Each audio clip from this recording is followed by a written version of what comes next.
I sat in a lawyer's office signing away my penthouse, $2.5 million, my grandmother's jewelry, my family heirlooms, everything I owned before the marriage. My husband sat next to me, smiling, his hand on my shoulder. "It's just a formality, babe, for our future." The lawyer looked at me, hesitated, and then said the words that changed everything. "My name is Diane. I'm 38 years old. I met my husband Marcus when I was 34 at a charity gala. He was charming, successful, a finance executive, tall, well-dressed, confident. He pursued me hard. Flowers at my office, handwritten notes, weekend trips to wine country. He made me feel seen, special. After years of focusing on my career, it felt good to be wanted. We got engaged after 8 months, married 6 months later. Small ceremony, just close family and friends. I thought I'd found my person. I really did. But there were signs, small ones. I ignored them. When we got engaged, Marcus suggested I get a prenup, said it was smart, practical. "We both have assets," he said. "Let's protect them." I agreed. It made sense. I owned a penthouse in the city, bought it 3 years before we met. I'd worked in corporate law for 12 years, saved aggressively, made partner at 32. The penthouse was my biggest achievement, $2.5 million. Every penny earned by me. Marcus owned a condo, nice but smaller, worth maybe $400,000. He made good money, but he spent it. Designer suits, expensive cars, memberships at exclusive clubs. He lived well, but he didn't save. When his lawyer drafted the prenup, it was straightforward. What's mine stays mine. What's his stays his. We both signed. I didn't think about it again. And this wasn't the worst part. After the wedding, Marcus moved into my penthouse. He sold his condo, said it made sense. My place was bigger, better location. I agreed. It was our home now. But slowly, things started to change. He'd make comments, little ones. "This place is so much nicer than anywhere I could afford. You really lucked out on the timing on this purchase. Must be nice to have family money." I never had family money. I earned every dollar. But I didn't correct him, not at first. He started inviting people over without asking, his colleagues, his clients, using the penthouse like it was his, showing it off. "Welcome to our place," he'd say. Our place. But only I paid for it. Only my name was on the deed. When I mentioned it, he laughed. "Don't be so uptight, Di. We're married now. What's yours is mine, right?" Wrong. But I didn't say that. 6 months into the marriage, Marcus lost his job. His company downsized. He was let go. He was devastated. I comforted him, told him it would be okay, that we'd figure it out. He collected unemployment for a while, said he was looking for the right opportunity, didn't want to settle. I supported that, told him to take his time. I was still working, still making good money. I covered our expenses. Mortgage, utilities, groceries, everything. Months passed. He still wasn't working. He'd sleep late, go to the gym, meet friends for lunch. I'd come home exhausted from 14-hour days. He'd be on the couch watching TV. "How was work?" he'd ask, like he cared. But he never asked what he could do to help. I started to feel it, the weight of carrying everything. But I told myself it was temporary, that he'd find something soon. He didn't. A year into the marriage, Marcus came to me with an idea. He wanted to start a business, a consulting firm. He had connections, he said, experience. He just needed capital. "How much?" I asked. $100,000. I stared at him. "Marcus, that's a lot of money." "I know, babe, but it's an investment in us, in our future." I thought about it for a week. Talked to a financial advisor. She was skeptical, but Marcus was persuasive. He showed me a business plan, projections. It looked legitimate. I gave him the money, from my savings. He promised to pay me back, with interest, once the business took off. The business never took off. He spent the money quickly. Office space, marketing materials, a new website. He hired a personal assistant, bought a new laptop, a company car. Within 6 months, the money was gone, and he had exactly 2 clients, both friends doing him a favor. Neither paid him much. I didn't say anything, didn't want to make him feel worse. He was already stressed, already defensive. But I felt it, the resentment building, quietly, steadily. I worked longer hours, took on more cases, made partner-level bonuses, and Marcus spent them on dinners out, on trips, on things we didn't need. When I brought it up, he'd get upset. "I'm trying, Diane. You think this is easy for me, living off my wife?" He'd turn it around, make me feel guilty for questioning him, for not being supportive enough. So I stopped questioning, and I just kept working, kept paying, kept sacrificing. 2 years into the marriage, Marcus came home excited. He'd reconnected with an old business school friend, a guy named Trevor. Trevor had a proposition, a real estate investment opportunity, guaranteed returns. "How much?" I asked. $300,000. I laughed, actually laughed. "Marcus, no. Diane, this is different. Trevor knows what he's doing. He's already made millions." I said no, firmly. We didn't have that kind of money to risk. He was angry, said I didn't believe in him, that I was holding him back. We fought for days. Then he changed tactics, got quiet, distant, stopped talking to me, would leave the room when I entered, sleep on the couch. I hated the silence, hated the tension. After 2 weeks, I couldn't take it anymore. "Fine," I said, "but we're doing this properly, with contracts, legal protection." He smiled, kissed my forehead. "Of course, babe, whatever makes you comfortable."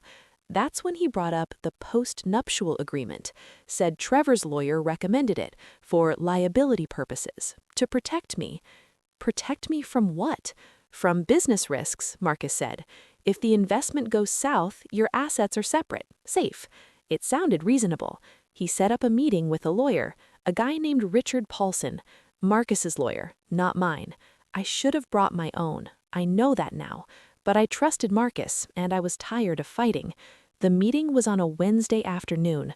Richard's office was downtown, sleek, modern, expensive looking. Richard was in his 50s, gray hair, sharp suit. He shook my hand firmly. "Mrs. Chen, please have a seat." He laid out documents on the table, explained the post-nup, said it would transfer certain assets into a marital trust for mutual protection. The penthouse, my investment accounts, my grandmother's jewelry, family heirlooms, everything I'd owned before the marriage. "Why does this need to include my personal assets?" I asked. Richard smiled. "Professional, practiced. It's standard in these situations. Creates a unified estate structure. Protects both parties."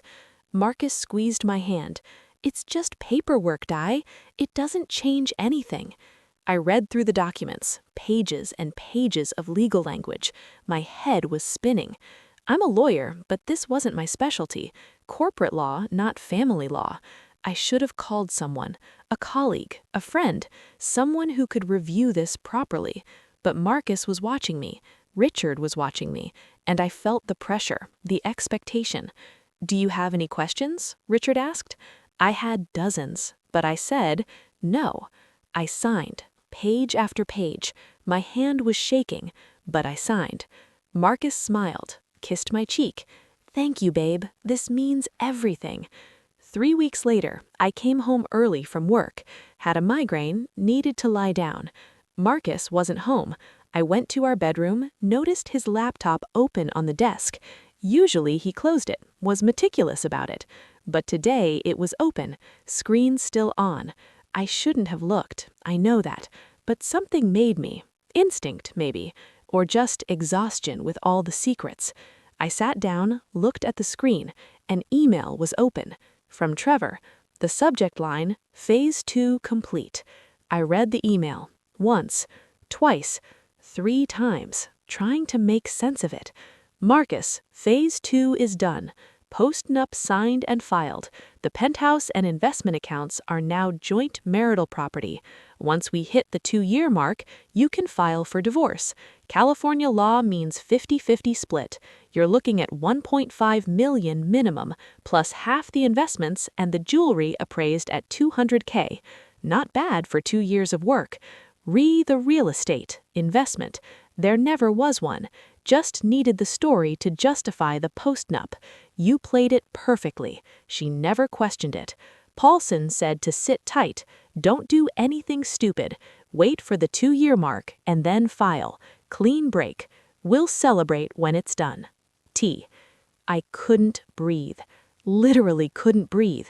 My chest felt like it was caving in. It was all a lie. The business, the investment, the post-nup, all of it. A con. And I was the mark. I sat there for an hour, staring at that email, reading it over and over, waiting for it to say something different. It didn't. I heard the front door open. Marcus was home. I didn't move. He walked into the bedroom, saw me at his laptop. His face changed, went pale. Diane, don't. My voice was steady, calmer than I expected. It's not what it looks like. Really. I turned the laptop toward him. Then what is it?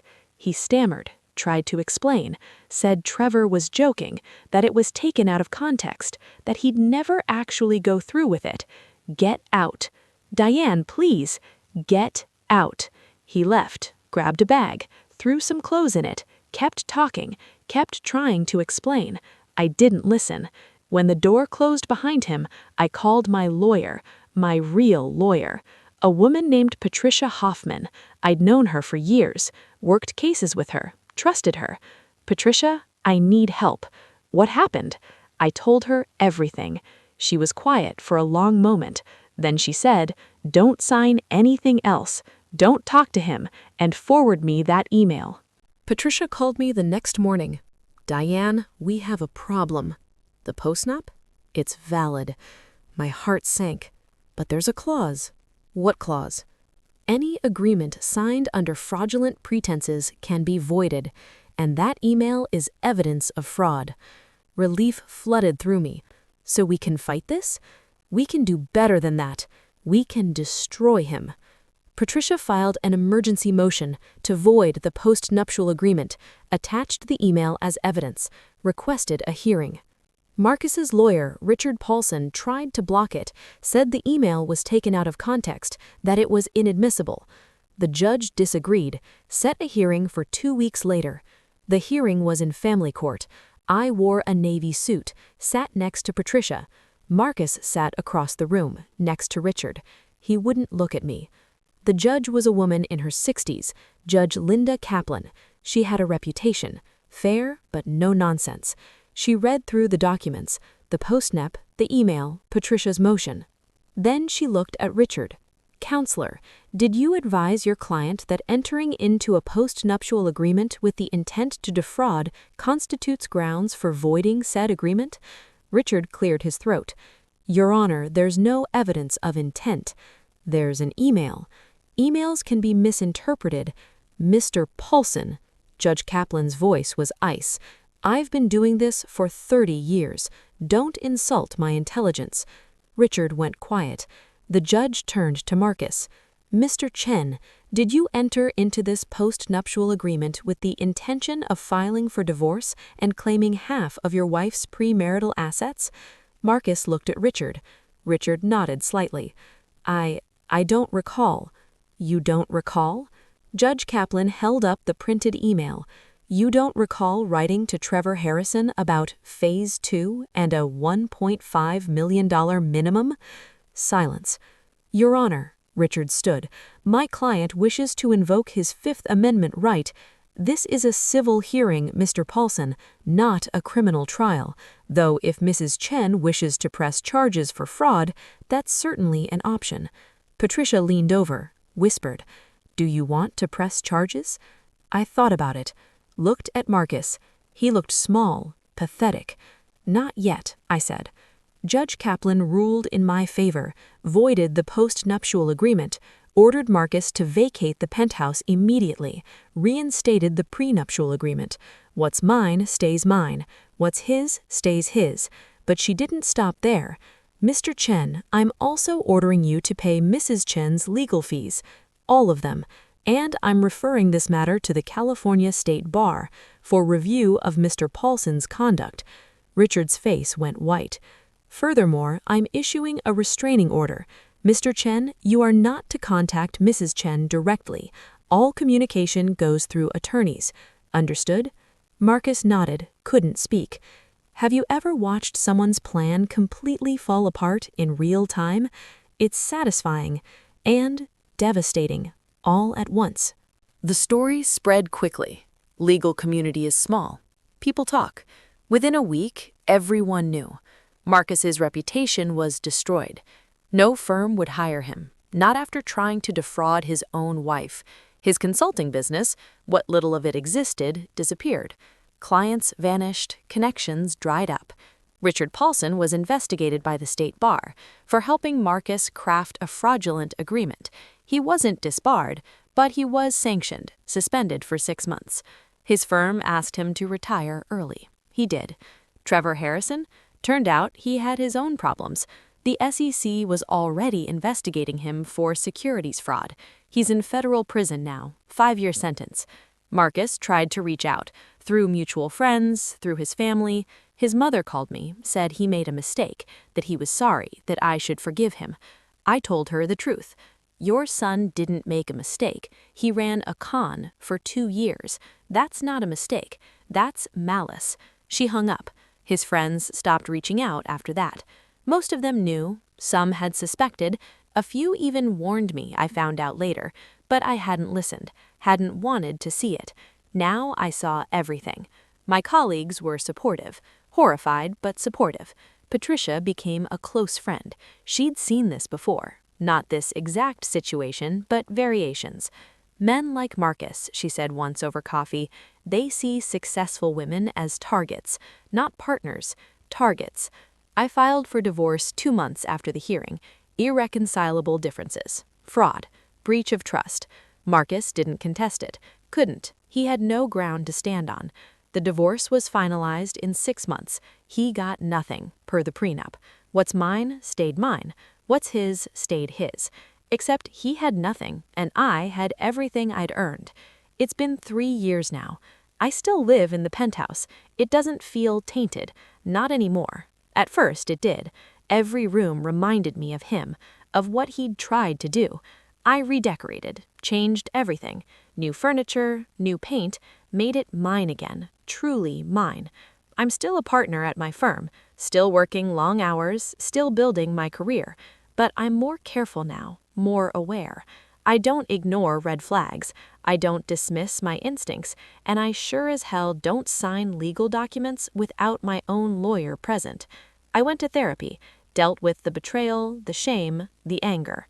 My therapist asked me once, "What do you wish you'd done differently?" I thought about it. I wish I'd valued myself more, trusted myself more. I knew something was off. I felt it, but I ignored it because I wanted to believe him. She nodded.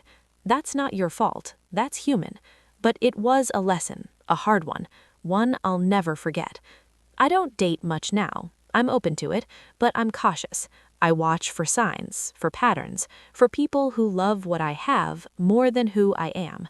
My grandmother's jewelry sits in a safe, untouched, protected. I look at it sometimes, remember her. She was strong, independent. She would have told me to leave him sooner. I know she would have. But she also would have been proud that I fought back, that I didn't let him win, that I protected what was mine. Marcus reached out last year, through a new email address, said he was sorry, that he'd changed, that he'd been in therapy, that he wanted closure. I didn't respond. I don't owe him closure. I don't owe him anything. He made his choices, lived with his lies for 2 years, planned my destruction, and now he lives with the consequences. That's not cruelty. That's justice. Here's what I learned. When someone shows you who they are, believe them. Not who they say they are, not who you want them to be, who they show you through their actions. And if something feels wrong, it probably is. Your instincts exist for a reason. Trust them. I also learned that protecting yourself isn't selfish, it's necessary, especially when you've worked hard for everything you have. You don't owe anyone access to your life, your money, your success, not even your spouse, especially not your spouse if they've proven they can't be trusted. If you've ever ignored red flags because you wanted to believe in someone, type "believed" in the comments. You're not alone, and it's not your fault. Love makes us vulnerable, but it shouldn't make us blind. I think about that moment in Richard's office sometimes, when I signed those papers, my hand shaking, my gut screaming at me to stop, and I ignored it because I was tired, because I wanted peace, because I didn't want to fight anymore. But peace bought with surrender isn't peace, it's surrender. Real peace comes from standing up for yourself, from saying no when something doesn't feel right, from walking away when someone shows you they don't deserve you. Marcus tried to take everything from me, my home, my savings, my grandmother's legacy, and he almost succeeded, but he didn't. Because I fought back, because I had people who believed me, because I refused to let him win. And now I sleep soundly in my penthouse, the one I earned, the one I kept, the one that's mine, truly mine, and no one will ever take that from me again.